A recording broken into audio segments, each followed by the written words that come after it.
district record room को 2023 रे पुणी 2024 डिसेम्बर रे मत पुणी एठी ट्रांसफर करागला आपण जोउटी के जीवे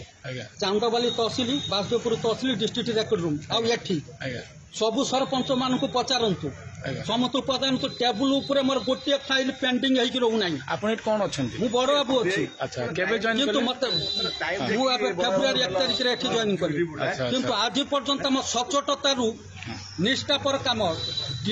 मु जणे होची पंक्चुअलिटी सिंसियरिटी और रेस्पोंसिबिलिटी पर्सन किंतु मते कलेक्टर ऑफिस बड़ हैरान करूची कोन करले हैरान एबे ट्रांसफर करला बुची कोन कले आपण पदवी जो ट्रांसफर होते नहीं की अरे 3 वर्ष पूर्व ट्रांसफर करिया पई नियम नाही अच्छा काई कले ट्रांसफर कोन अछि ताला कौन है तांकर तो कौन पाई कले तांकर तो करूचंती तो मत हैरान करूचंती आज पर्यंत तुम तो हैरान हो जाऊ एति पाई मो कलेक्टर पाखरे दरखास्त दैछि हां रेवेन्यू मिनिस्टर पाखरे दरखास्त दैछि आ महामान्य राष्ट्रपति पाखरे दरखास्त देला पर मोर कोनसी किछि प्रतिस्तर आसिला ना एबे जो निष्पत्ति नउछन जो मो निष्पत्ति नेबे मो तो कलेक्टर को ऑफिस रे मो पूरा दौड़ी देबी न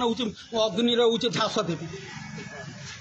जमिति से एफएम कॉलेज सौम्याश्री मरीची मु सेही भଳି भी मरी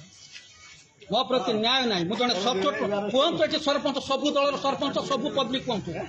मु क्या प्रति अन्याय कर मो टेबुल रे रहू ना गोटे फाइल बाकी ये मंत्री की जन आम मंत्री ये मंत्री जन ना मुझे राजस्व मंत्री की जन